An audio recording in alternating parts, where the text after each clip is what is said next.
নমস্কার বন্ধুরা, আপনাদেরকে স্বাগত জানাই গল্পের আসরে। আশা করি আপনারা খুব ভালো আছেন। আজকে আমাদের নিবেদন লেখক সুকান্ত দাসের কলমে গোয়েন্দা অজিতেশ বক্সি সিরিজের একটি রোমহর্ষক থ্রিলার সাসপেন্স গল্প লাল রঙের বিষ। আর এই রকম রহস্য রোমাঞ্চ গল্প যদি আরও শুনতে চান, কি করতে হবে মনে আছে তো? সাবস্ক্রাইব করে আমাদের পাশে থাকুন। তাহলে আর বেশি কথা না বলে শুরু করি আজকের গল্প। আশা করি আপনাদের খুব ভালো লাগবে। অজিতেশ একভাবে সামনের চেয়ারে বসে থাকা দাসবাবুর দিকে তাকিয়ে থাকতে থাকতে যেন নিজের মনেই কথাটা বলে উঠল। ভদ্রলোকের কবে যাওয়ার কথা ছিল? ওই বাড়ির লোক আমাদের যতটা জানাচ্ছেন তাতে তো গতকাল তার যাওয়ার কথা ছিল, তবে আজ এই ব্যাপারটা ঘটে যাওয়ায় বুঝতেই পারছেন। তবে তার কিন্তু এত তাড়াতাড়ি ফিরে যাওয়ার কথা ছিল না। হঠাৎ করে তিনি কাল সকালেই সিদ্ধান্ত নিয়েছিলেন সেদিন ফিরে যাবেন। মৃতদেহ এখন কোথায় রাখা আছে? আপাতত মৃতদেহ মর্গে পাঠানো হয়েছে, তবে আমার মনে হলো আপনি হয়তো মৃতদেহ একবার দেখতে চাইবেন, তাই মৃতদেহটা দেখার ব্যবস্থা করে রাখা হয়েছে। আপনি কি এখন একবার যাবেন? যাওয়া তো প্রয়োজন দাসবাবু, তবে আমার মনে হয় আমাদের প্রথমে ঘটনাস্থলটা একবার দেখে নেওয়া দরকার, তারপর না হয় মৃতদেহ দেখা যাবে। আপনি যেটা ভালো বোঝেন তাতেই হবে।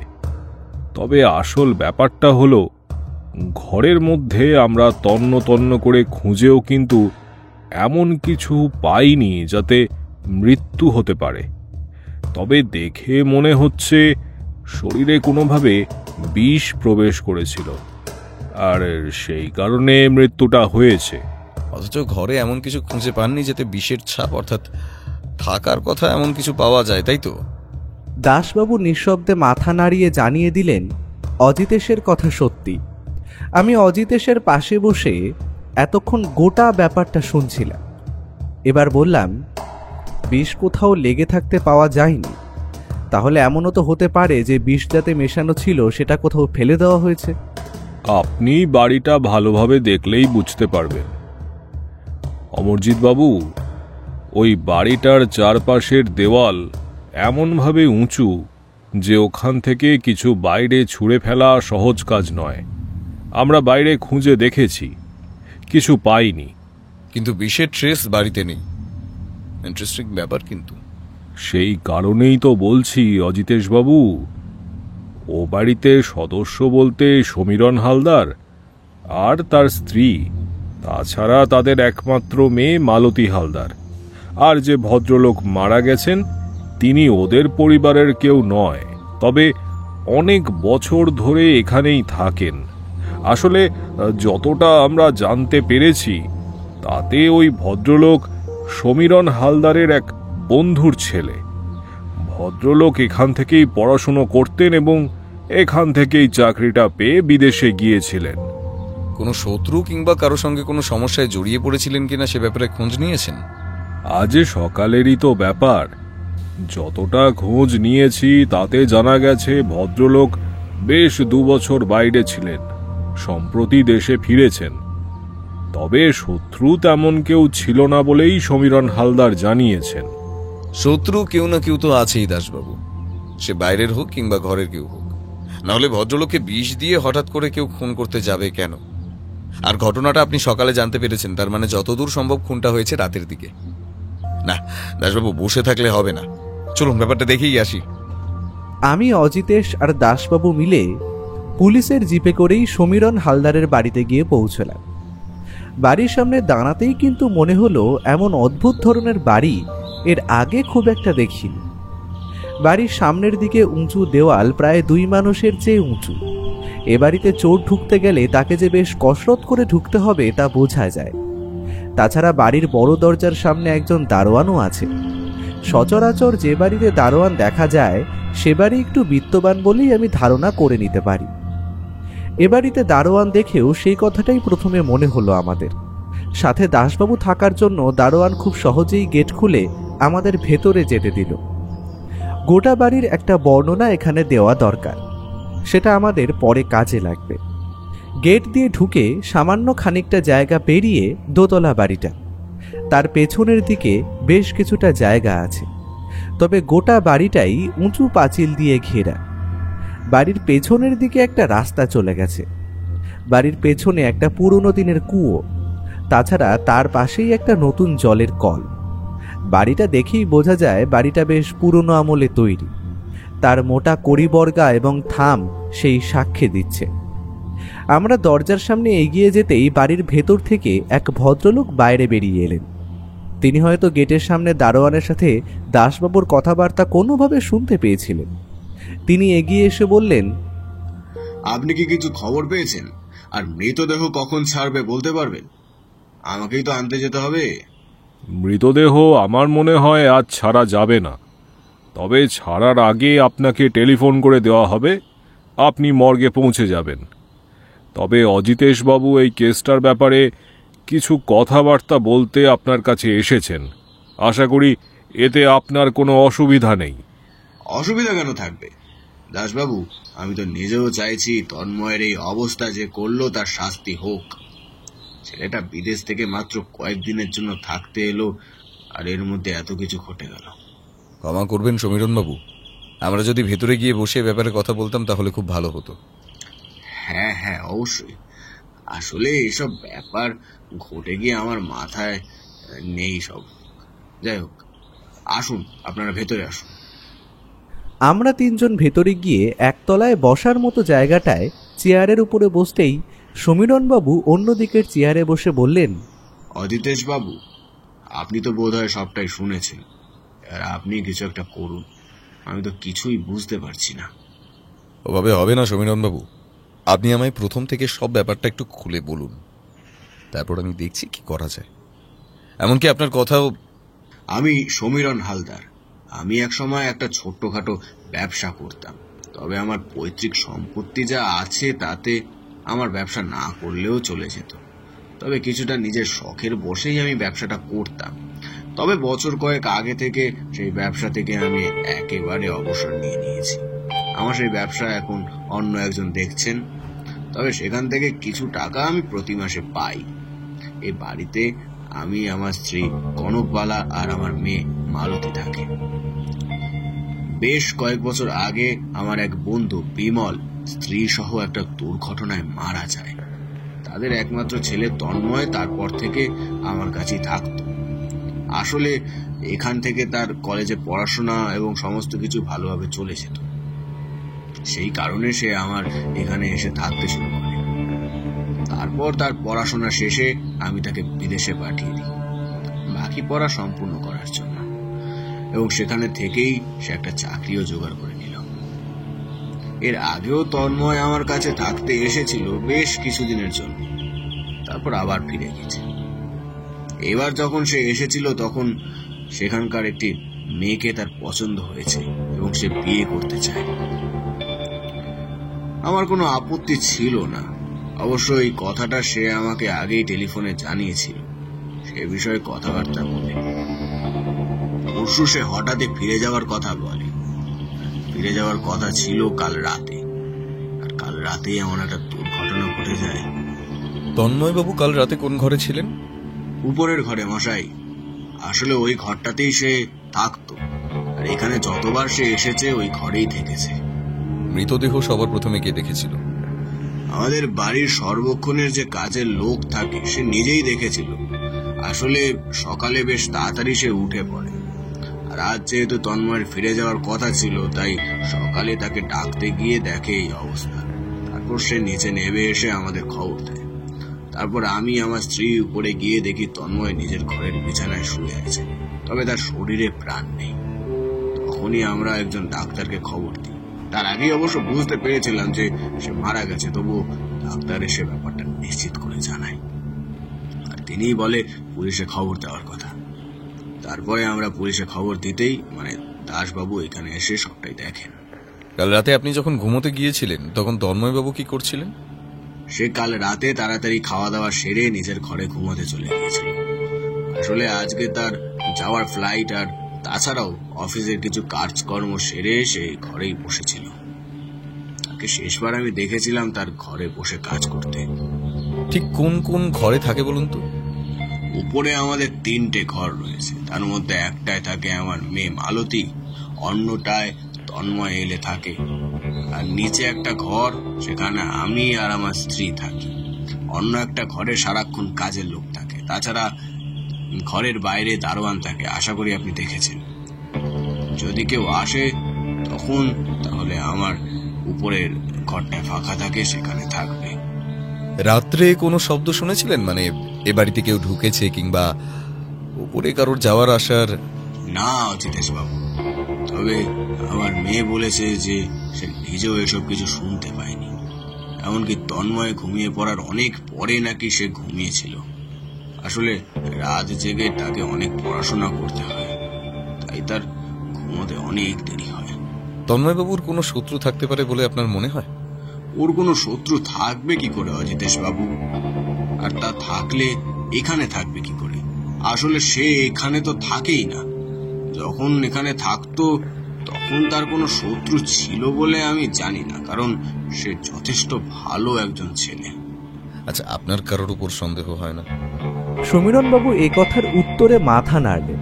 তিনি বুঝিয়ে দিলেন তার কারোর ওপর সন্দেহ হয় না। ঠিক সেই সময় তাদের বাড়ির কাজের লোক বোধহয় আমাদের জন্য চা নিয়ে এলো। আমরা চায়ের কাপ তুলে দিতেই দাসবাবু বললেন, মৃত্যুটা যে বিষের কারণেই হয়েছে সে ব্যাপারে আমরা নিশ্চিত, তবে বিষ শরীরে এলো কি করে সেটাই বুঝতে পারছি না। আসলে রাতের খাবার সবাই একসাথেই খেয়েছে, তাই সে খাবারে থাকলে তো সবারই অসুবিধা হওয়ার কথা। তন্ময়বাবু কোনো নেশা, মানে সিগারেট কিংবা অন্য কোনো নেশা যেটা তিনি নিজের ঘরে বসে করতেন? তার কোনো নেশা আছে বলে তো আমি জানতাম না। ঘরে বসে বসে সে নেশা করত তাহলে তো আমি বুঝতে পারতাম। কাল রাতে শেষবার তন্ময়বাবুর সঙ্গে কার দেখা হয়েছে? যতদূর মনে হয় আমারই, কারণ তার সাথে কথা বলে আসার পরে সে দরজা বন্ধ করে দিয়ে শুয়ে পড়েছে। তারপর আর কেউ তার ঘরে তো যাবে না। কেউ তো গিয়েছিল সমীরণবাবু, না হলে তার কাছে বিষয়টা পৌঁছলো কি করে? আপনি কি একবার তন্ময়ের ঘরটা ঘুরে দেখতে চান অজিতেশ বাবু? অজিতেশ উঠে দাঁড়াতে দাঁড়াতে বলল, সে তো দেখতেই হবে, চলুন। আমরা চারজন মিলে দোতলায় উঠে তন্ময়বাবুর ঘরে গিয়ে পৌঁছলাম। সেই ঘরের দরজায় বন্ধই ছিল। সমীরণবাবু নিজের হাতে দরজা খুলে আমাদের ভেতরে নিয়ে গেলেন। সাজানো ছিমছাম একটা ঘর, এক পাশে বিছানা আর এক পাশে একটা চেয়ার টেবিল রাখা, তাছাড়া একটা আলমারি রয়েছে। ঘরের 2টো জানলা, ঘরের সিলিং ফ্যান, তাছাড়া আরও একটা টেবিল ফ্যানও এক পাশে রাখা রয়েছে। এই ঘরের বিছানার ওপরেই আজ সকালে তন্ময়বাবুর মৃতদেহটা পাওয়া গেছে। বিছানার দিকে অদ্ভুতভাবে তাকিয়ে রইল অজিতেশ। কিছুক্ষণ পর হাঁটতে হাঁটতে বিছানার উপর একটা হাত রেখে বিছানাটাকে গোল করে একবার ঘুরল, তারপর প্রশ্ন করল, তন্ময়বাবু কি ঘরের দরজা বন্ধ করে ঘুমোতেন? না, এ ঘরে দরজা বন্ধ করে কেউ ঘুমোয় না। আসলে দরজা ভেজিয়ে রেখেই আমরা ঘুমোই। তন্ময়ও সেটাই করত।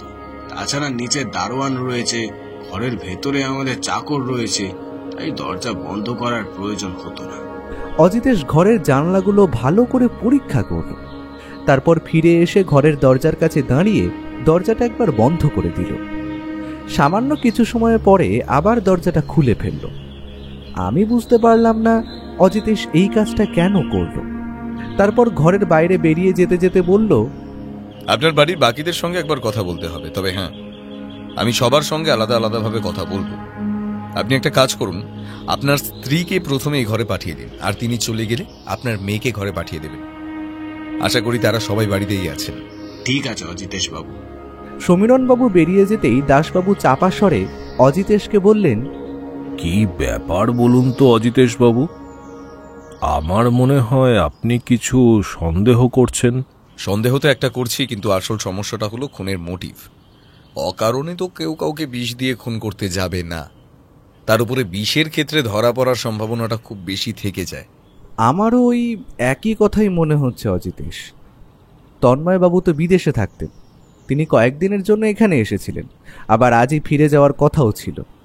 এর মধ্যে তার সাথে কারোর এমন কি শত্রুতা হলো যে তাকে খুন হতে হলো? অনেক কারণ হতে পারে ভাইয়া, তবে এখনই সেসব নিয়ে ভেবে নেওয়ার প্রয়োজন নেই। আগে সবার কাছ থেকে তাদের ধারণাটা শুনিনি, তারপর না হয় ভাববো। সমীরণবাবু বেরিয়ে যেতেই তিনি আমাদের ঘরে এসে ঢুকলেন। তাকে দেখেই বোঝা যায় তিনি সমীরণবাবুর স্ত্রী। তিনি আসতেই অজিতেশ দরজা থেকে সরে এসে ঘরের একপাশে দাঁড়িয়ে বলল, কনকবালা দেবী।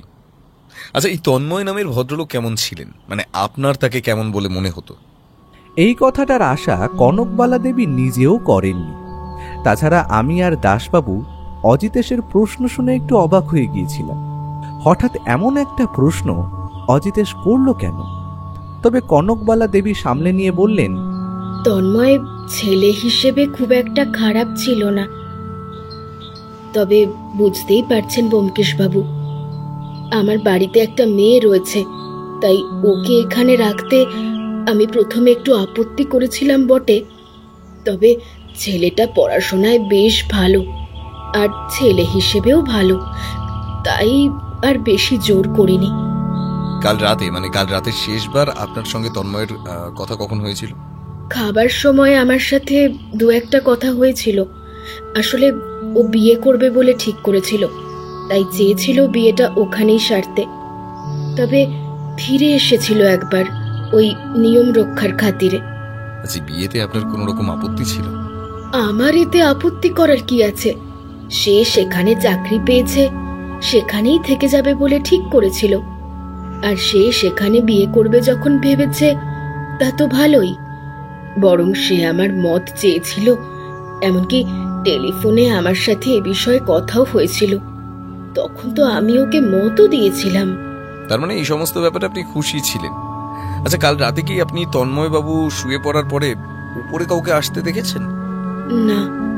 আচ্ছা বেশ, তাহলে আপনি এখন আসুন আর আপনার মেয়েকে একবার এই ঘরে পাঠিয়ে দিন। আমি তার সঙ্গে এই বিষয়ে কিছু কথাবার্তা বলতে চাই। মালতীকে আবার এই বিষয়ে টানছেন কেন অজিতেশ বাবু? ও এসবের কিছুই জানে না। তা আমি জানি কনকবালা দেবী, তবে নেহাত জেরা করার জন্যই তার সঙ্গে কথা বলতে হবে। তবে তাকে আমি বেশিক্ষণ আটকে রাখবো না। কনকবালা দেবী একবার আমাদের তিনজনকে দেখে ঘরের বাইরে চলে গেলেন। তার একটু পরেই আমাদের ঘরে এসে ঢুকল সমীরণবাবুর মেয়ে মালতী। তার বয়স বড়জোর 20 কি 21 হবে। সুন্দর সুশ্রী মুখের ভাব, মাথায় লম্বা চুল, তাছাড়া মুখে একটা বেশ মাধুর্য রয়েছে। সে আমাদের ঘরে ঢুকে একটু ইতস্তত করে প্রশ্ন করল, অজিতেশ বাবু, আপনি আমায় ডেকেছেন? হ্যাঁ, তোমার সঙ্গেই তন্ময়বাবুর খুনের ব্যাপারে একটু কথা বলতে হবে। তুমি তো দোতলার ঘরেই ঘুমোতে। কাল রাত্রে তুমি কিছু শুনতে পাওনি? আসলে আমি ঘরের দরজা বন্ধ করে রাত জেগে পড়াশোনা করি আর তারপরে ঘুমোতে চলে যাই, তাই রাত্রে তেমন কিছু শুনতে পাইনি। আসলে রাত্রে আমি ঘরের বাইরে খুব একটা আসি না। তন্ময়বাবুর সঙ্গে তোমার কাল রাত্রে শেষবার কখন কথা হয়েছিল? তন্ময় দ্বারা চলে যাওয়ার কথা ছিল। কাল রাত্রে আমার ঘরে এসেছিল, আমার সাথে বেশ কিছুক্ষণ কথা বলে তারপর নিজের ঘরে ঘুমোতে চলে গেল। যদি তোমার আপত্তি না থাকে তাহলে ঠিক কি বিষয় নিয়ে তোমাদের কথা হয়েছিল তা কি জানতে পারি?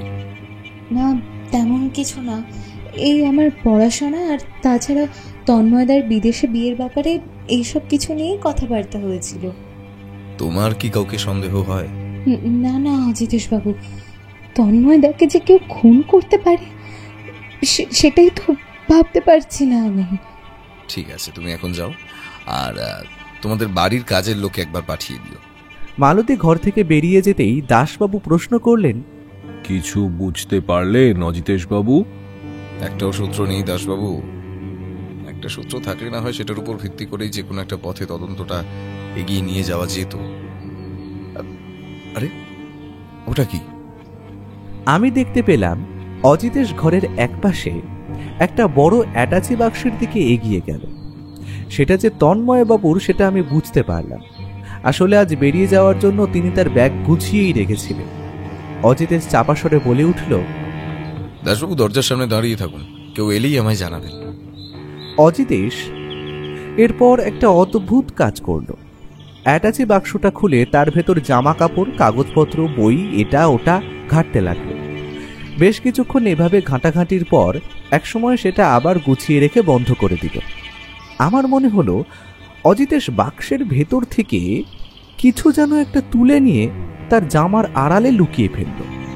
তারপর যেন কিছুই হয়নি এমন একটা ভাব করে দরজার সামনে এসে দাঁড়াতে নিচ থেকে এবারের কাজের লোককে আসতে দেখা গেল, যে আমাদের জন্য চা নিয়ে এসেছিল। অজিতেশ তাড়াতাড়ি বিছানার একপাশে বসে পড়ল। আমরাও আর উপায় না দেখে বিছানার উপরে বসে রইলাম। লোকটা ঘরে ঢুকে হাত জোর করে আমাদের সামনে দাঁড়ালো। তোমার নাম কি? হরি স্যার। তুমি কতদিন ধরে বাড়িতে কাজ করছো? তা ধরুন 15 বছর ধরে বাড়িতে কাজ করছি। বাহ, তাহলে তো তুমি এ বাড়ির বেশ পুরনো লোক। তন্ময় বাবু যখন প্রথম এই বাড়িতে থাকতে আসেন, আশা করি তখন তুমি এখানেই ছিলে। হ্যাঁ স্যার। অজিতেশ হঠাৎ গলার স্বর নামিয়ে আস্তে আস্তে বলল, একটা কথা বলো তো হরি, সমীরণ বাবু যখন তন্ময় বাবুকে বাড়িতে নিয়ে এলেন তখন তাকে এখানে থাকতে কনকবালা দেবীকে আপত্তি করেছিলেন? এ কথায় হরি যেন সামান্য ইতস্তত বোধ করল। তাই দেখে অজিতেশ বলল, তোমার কোনো চিন্তা নেই হরি, তুমি যা বলবে সেই কথাগুলো আমাদের তিনজনের মধ্যেই থাকবে, বাইরের কেউ জানতে পারবে না তুমি আমাদের কি বলেছ। হরি এ কথা শুনে যেন সামান্য ভরসা পেল। তা তার মুখের ভাব দেখেই বোঝা যায়। তারপরে সে বলতে শুরু করলো, তন্ময় বাবু প্রথম যখন এ বাড়িতে আসেন তখন বড় দিদিমণি একটু রাগ করেছিলেন। তবে তন্ময় বাবু আসলে খুব ভালো মানুষ ছিল স্যার। সে নিজের ঘরে বসে পড়াশোনা করত, কলেজ যেত ব্যাস, আর খাওয়ার সময় বাইরে আসতো। এসব ছাড়া সে বাইরে কোথাও যেত না, বাড়ির কারোর সাথে বেশি কথা বলতো না, এমনকি বাড়ির বাইরে পর্যন্ত বের হতো না। ছোট মুখে বড় কথা, কিন্তু তন্ময় বাবু যেন সত্যি মাটির মানুষ ছিল স্যার। কে যে তার এত বড় ক্ষতি করলো স্যার। হরির মুখে একটা স্পষ্ট দুঃখের ছাপ পাওয়া গেল। অজিতেশের সাথে অনেক কেসে তার পাশে থেকে মানুষের জবানবন্দি নেওয়ার কাজটা আমি দেখেছি, তাই বুঝতে পারলাম হরি যে কথাগুলো বলছে সেগুলো মিথ্যে নয়। এমনকি তন্ময়বাবুর মৃত্যুতে সে যে নিজেও সামান্য দুঃখ পেয়েছে সেটা তার মুখের ভাবেই বোঝা গেল। অজিতেশ কিন্তু সে ব্যাপারে তেমন গুরুত্ব দিল না। তার বদলে প্রশ্ন করল, হরি, তুমি তো এই বাড়িতে সারাক্ষণ থাকো, আশা করি বাড়ির সবাই ঘুমিয়ে পড়ার পরে তুমি ঘুমোতে যাও। কাল যখন তুমি ঘুমোতে গেছিলে তখন উপরের ঘরে তন্ময়বাবুর ঘরে কি আলো জ্বলতে দেখেছিলে? হ্যাঁ স্যার, আপনি ঠিকই বলেছেন। সবার খাওয়া দাওয়া হয়ে গেলে তারপর আমি নিজে খাওয়া দাওয়া সেরে বাসনপত্র গুছিয়ে রেখে নিজের ঘরে ঘুমোতে যাই। কাল যখন ঘুমোতে যাচ্ছিলাম তখন দেখছি নিচে বড় দিদিমণি আর বড় দাদা বাবুর ঘরের আলো বন্ধ, উপরে তন্ময় দাদুর ঘরের মধ্যে আলো জ্বলছে। শুধুই একটা ঘরের আলোই জ্বলছিল, আর অন্য কোনো ঘরের আলো জ্বলছিল না? না স্যার। রাতে তুমি কোনো শব্দ শুনতে পেয়েছিলে, ধরো দরজা বন্ধ করার শব্দ কিংবা অন্য কোনো শব্দ? হরি যেন খুব মন দিয়ে কিছু ভাবার চেষ্টা করল। তারপর বলল, ঠিক মনে নেই স্যার, তবে আমি যখন আমার ঘরে গিয়ে শুতে যাচ্ছি তখন মনে হলো একটা দরজার শব্দ আমি পেয়েছিলাম। তবে সেটা দরজা খোলার না দরজা বন্ধ করার তা বুঝতে পারিনি। হরির কথায় অজিতেশের মুখে একটা আশার আলো ফুটে উঠল। সে হঠাৎ বিছানা ছেড়ে উঠে ঘরের দরজাটা একবার আস্তে আস্তে বন্ধ করল, তারপর আর একবার আস্তে আস্তে খুলে দিল। আমরা এবার লক্ষ্য করলাম আসলে দরজাটা আস্তে আস্তে বন্ধ করলে এবং খুললে দরজায় একটা ক্যাঁচ করে শব্দ হয়। বোধহয় এই দরজাটা অনেক দিন ধরে বন্ধ থাকার জন্য এমন একটা শব্দ তৈরি হয়। তারপর অজিতেশ প্রশ্ন করল, রাতের বেলা চারিদিকে নিস্তব্ধ থাকলেও সামান্য আওয়াজও কিন্তু খুব ভালোভাবে শোনা যায়। একবার ভালো করে লক্ষ্য করে দেখো তো ঠিক কোন শব্দটা শুনেছিলে। অজিতেশ এরপর আরও কয়েকবার চেষ্টা করল, কিন্তু হরি কিছুতেই বলতে পারল না আসলে কোন শব্দটা হয়েছিল। এ সময় সিঁড়িতে পায়ের শব্দ পেতেই অজিতেশ বলল, হরি, তোমায় আমি যে প্রশ্নগুলো করেছি তার ব্যাপারে যেন এবার কেউ জানতে না পারে, ঠিক আছে? হরি মাথা নেড়ে সম্মতি জানাতে সমীরণ বাবুকে উঠে আসতে দেখা গেল। কি বুঝলেন অজিতেশ বাবু? প্রথমে মৃতদেহটা আমায় দেখতে হবে, তারপর যে কোনো একটা সিদ্ধান্তে আসতে পারবো, তার আগে নয়। সমীরণ বাবু, আপনার বাড়ির টেলিফোন নাম্বার আশা করি দাসবাবুর কাছে আছে। আপনি বেশি চিন্তা করবেন না, মৃতদেহ ছাড়লেই উনি আপনাকে খবর দিয়ে দেবে। আর তাছাড়া আপনাকে কিছু জানানো হলে আমি টেলিফোন করে নেব। আচ্ছা, আরেকটা কথা আমায় বলুন তো সমীরণ বাবু, কি জানতে চান অজিতেশ বাবু? তন্ময়বাবু ঠিক কতদিনের জন্য এখানে এসেছিলেন? আর কাল রাতে কিংবা এর মধ্যে তন্ময়বাবু আপনাদের যখন বিয়ের ব্যাপারটা জানায়, তারপর থেকে তার মধ্যে কোনো পরিবর্তন লক্ষ্য করেছিলেন? সমীরণবাবুর হঠাৎ করেই কিছু মনে পড়ে গেছে এমনভাবে তিনি বললেন, হ্যাঁ অজিতেশ বাবু, আসলে খাবার সময় যখন সে বিয়ের কথা আলোচনা করছিল, আসলে বিয়ের ব্যাপারটা তন্ময় অনেক আগে থেকেই আমাদের একবার জানিয়েছিল, তবে কাল রাতে বিয়ের ব্যাপারটা আরো একবার আমাদের জানায়। আর এটাই তার সিদ্ধান্ত বলে ব্যাপারটা সে নিশ্চিত করেছিল। তখন বেশ স্বাভাবিক মনে হয়েছিল, তবে রাতে যখন তার ঘরে আমি কথা বলতে যাই, তখন যেন মনে হচ্ছিল খুব চিন্তিত ভাবে বিছানার উপর বসে কিছু ভাবছে।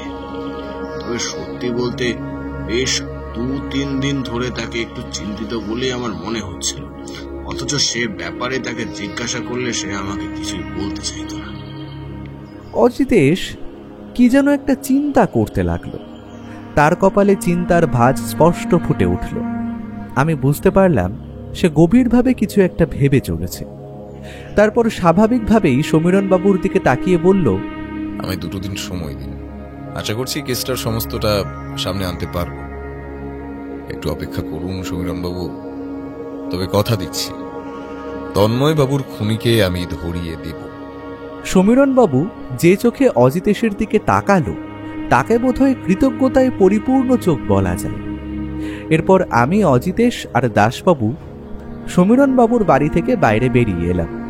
আমরা হেঁটে জিপের কাছে চলে এসেছি। এমন সময় অজিতেশ বলল, একটু দাঁড়াও তো, আমি দারোয়ানের সঙ্গে 2-1 কথা বলে আসছি। অজিতেশ এগিয়ে গিয়ে দারোয়ানের সাথে বেশ কিছুক্ষণ কথাবার্তা বলতে লাগলো। আমরা দূর থেকে তাদেরকে লক্ষ্য করলাম, তবে তারা কি কথা বলছে তা বুঝতে পারলাম না। একসময় অজিতেশ সেখান থেকে ফিরে এসে বলল, চলুন দাসবাবু, একবার তাহলে মর্গ থেকে ঘুরে আসি।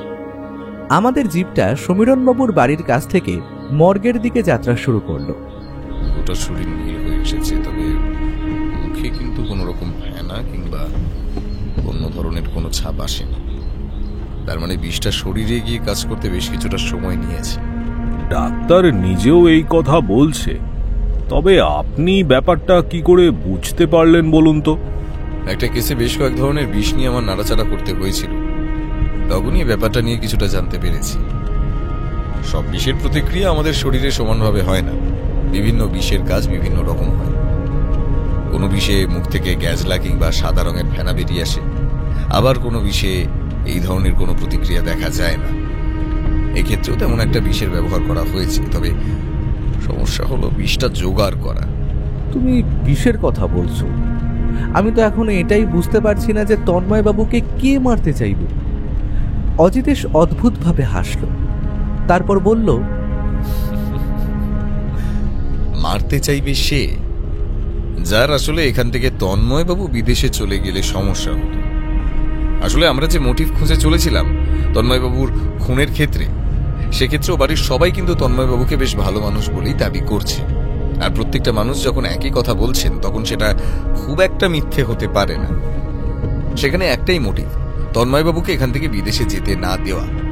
তবে এক্ষেত্রে কার লাভ সবচেয়ে বেশি, সেটাই আমার জানা প্রয়োজন। তাহলে এবার মৃতদেহ কি ছেড়ে দেবো? আপনাদের পোস্টমর্টমের কাজ হয়ে গিয়ে থাকলে আপনি মৃতদেহ ছেড়ে দিতে পারেন। আমার যা দেখার সেটুকু দেখা হয়ে গেছে।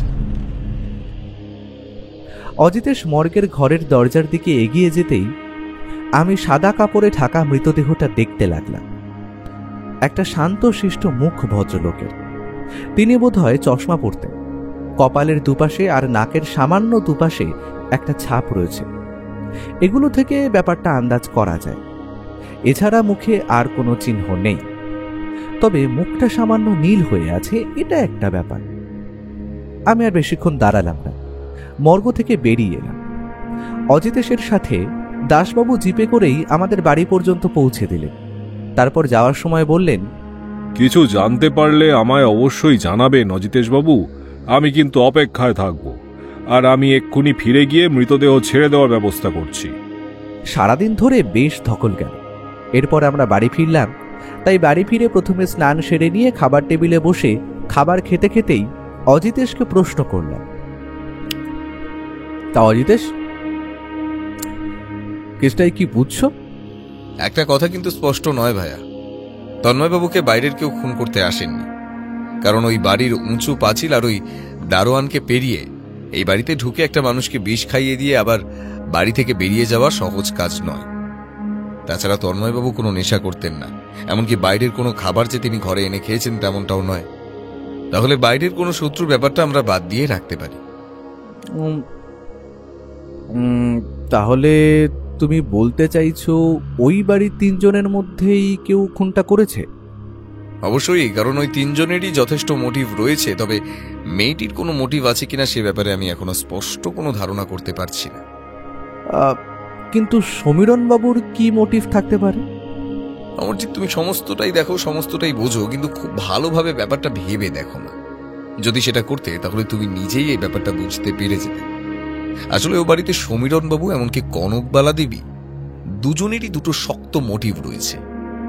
একমাত্র মালতীর কোনো মোটিভ নেই, আর বাকি রইল বাড়ির চাকর আর দারোয়ান।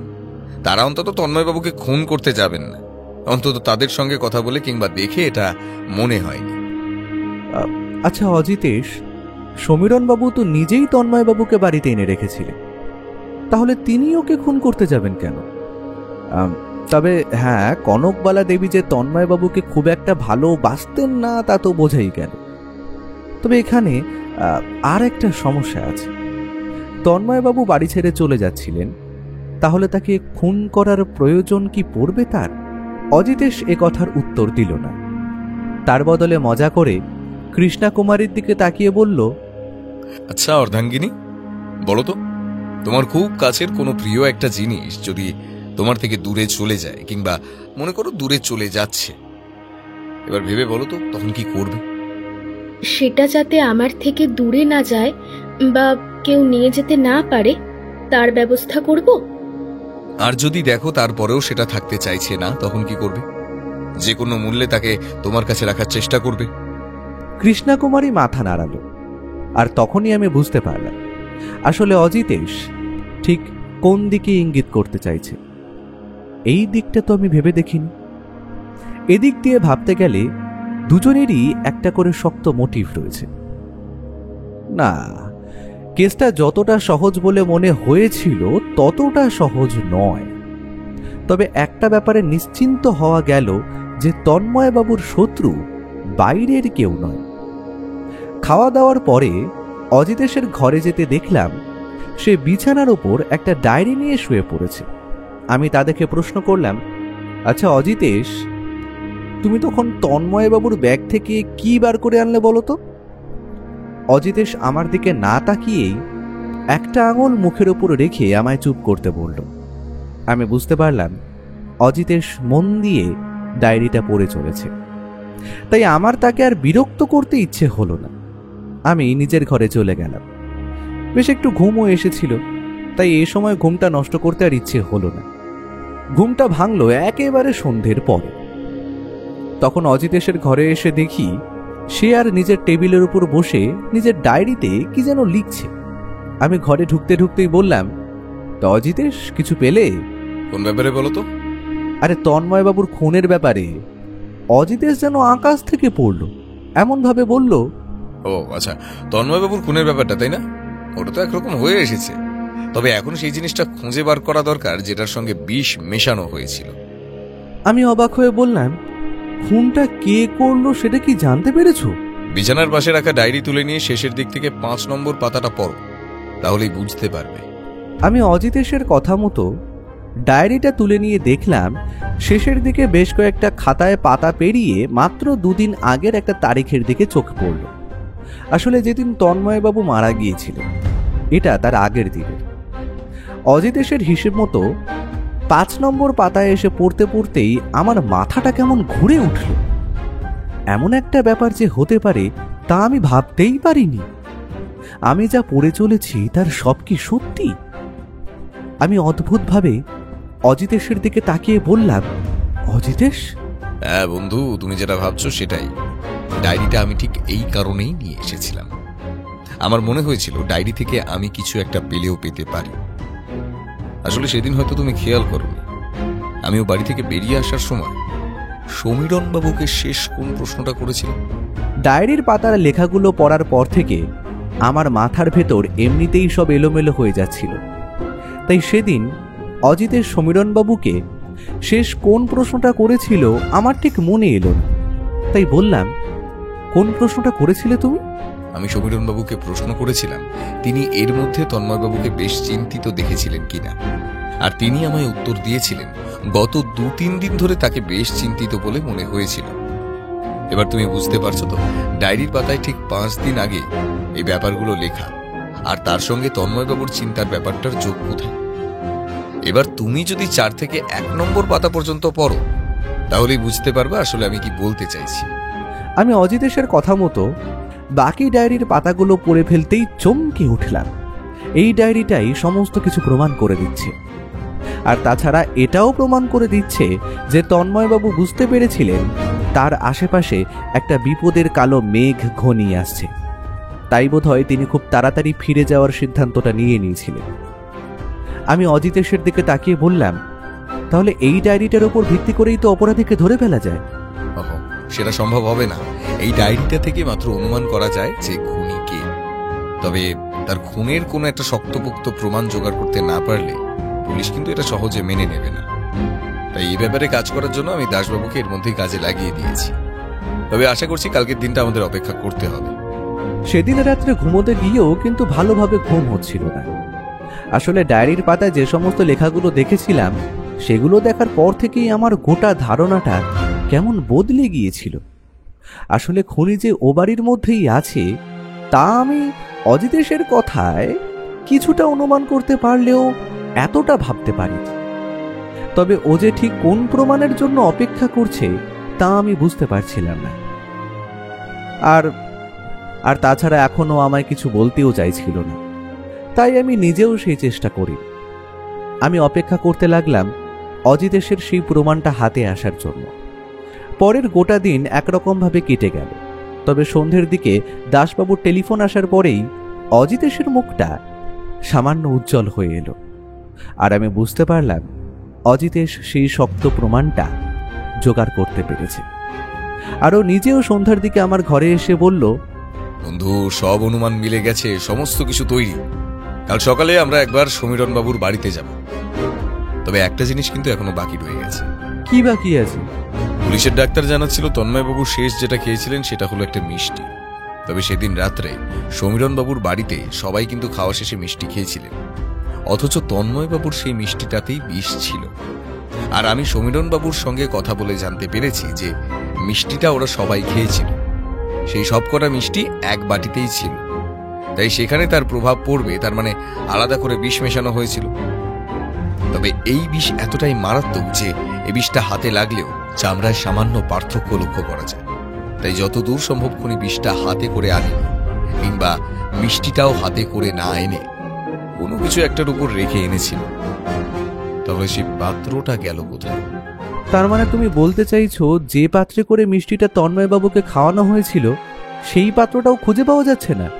সেটাই ভাইয়া, তোমার মনে আছে প্রথম দিন দাসবাবু বলেছিলেন ও বাড়ি থেকে কোনো কিছু বাইরে বার করা খুব একটা সহজ নয়, আর সেটা তুমিও বুঝতে পেরেছো। এবার আমার প্রশ্ন হলো, তাহলে এই বিষের শিশি কিংবা মিষ্টি নিয়ে যাওয়ার পাত্রটা কোথায় গেল? আশা করি ওই পাত্রটাকে আবার খাওয়ার কাজে বাড়ির বাসনপত্রের সঙ্গে মিশিয়ে ফেলবেন। সে বিষটা সম্পর্কে খুব ভালোভাবেই জানতো সে। একটা কথা আমার মনে পড়ছে, বুঝলে, তবে সেটা ঠিক কি না আমি জানি না। তোমার মনে আছে সমীরণ বাবুর বাড়ির পেছনে একটা পরিত্যক্ত কুয়ো রয়েছে? ঠিক এই কথাটাই আমারও মনে হয়েছিল ভাইয়া। ব্রিলিয়েন্ট, তোমার বুদ্ধি খুলছে। চলো, এখন আর সময় নষ্ট করে লাভ নেই।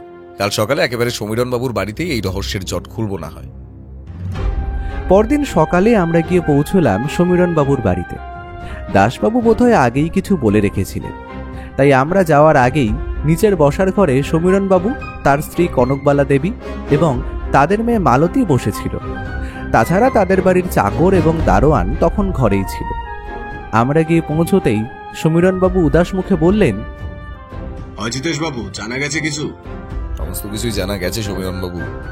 তন্ময়বাবুকে যে খুন করেছে এবং ঠিক কি কারণে খুন করেছেন তার সমস্ত কিছুই জানা গেছে।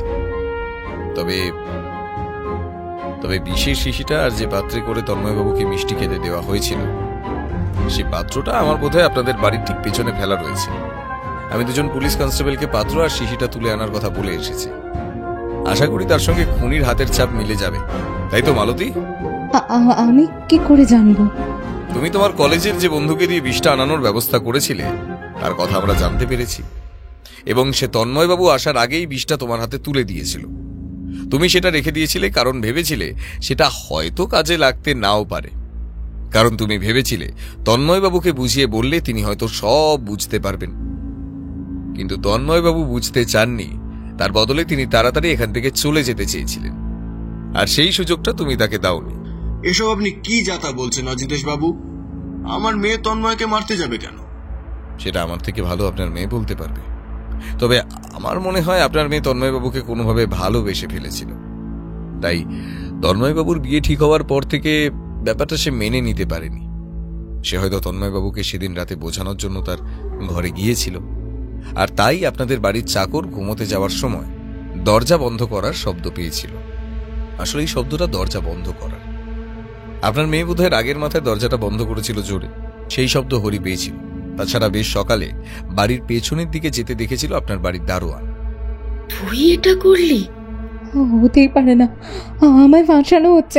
আমি এসব কিছুই করিনি। এত কিছুর পরেও অপরাধ স্বীকার করতে চাইছো না?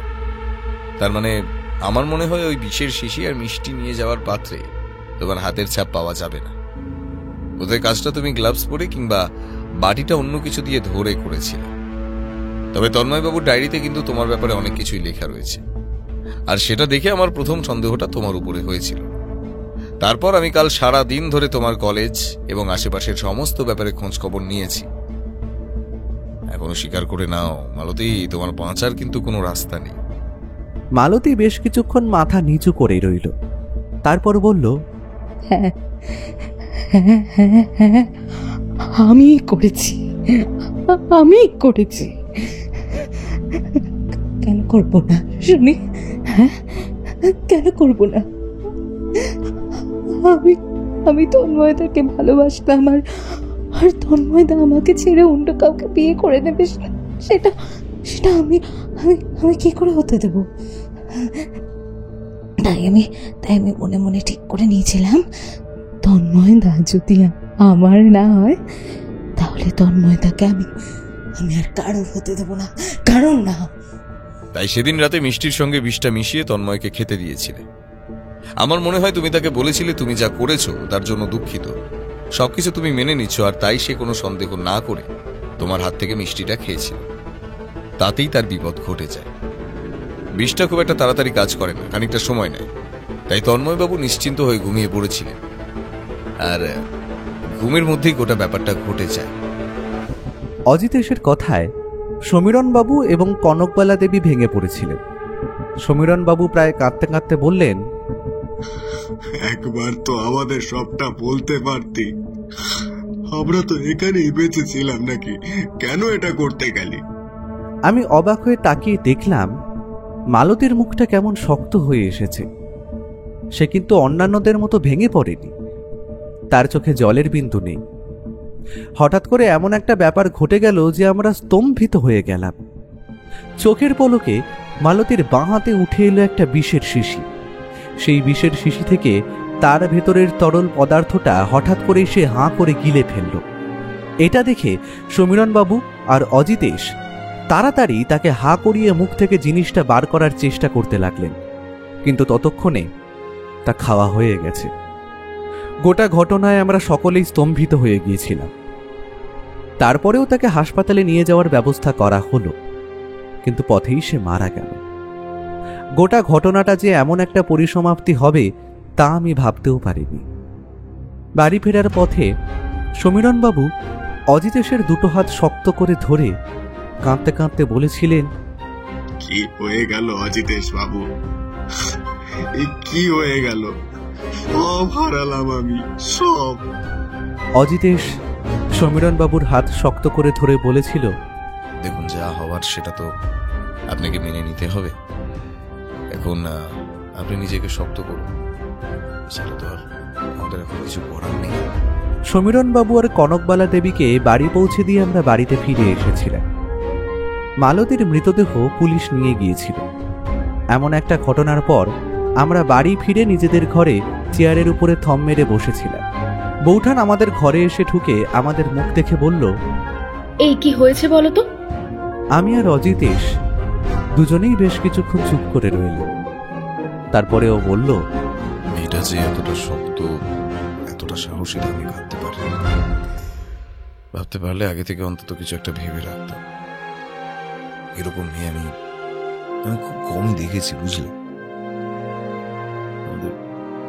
আমাদের চোখের সামনে মেয়েটা আত্মহত্যা করে ফেললো, অথচ আমরা কিছুই করতে পারলাম না। বৌঠান আমাদের দুজনের মুখের দিকে তাকিয়ে রইল, কিন্তু কিছু উত্তর দিতে পারল না।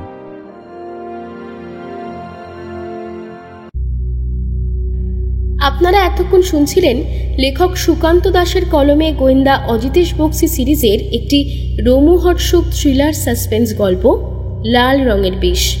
তাহলে কেমন লাগলো আমাদের আজকের নিবেদন? কমেন্ট করতে কিন্তু একদম ভুলবেন না। আর প্রতি সপ্তাহে এরকম দারুণ দারুণ সব গল্প পেতে কি করতে হবে মনে আছে তো? চ্যানেলটি সাবস্ক্রাইব করে আমাদের পাশে থাকতে হবে। অসংখ্য ধন্যবাদ।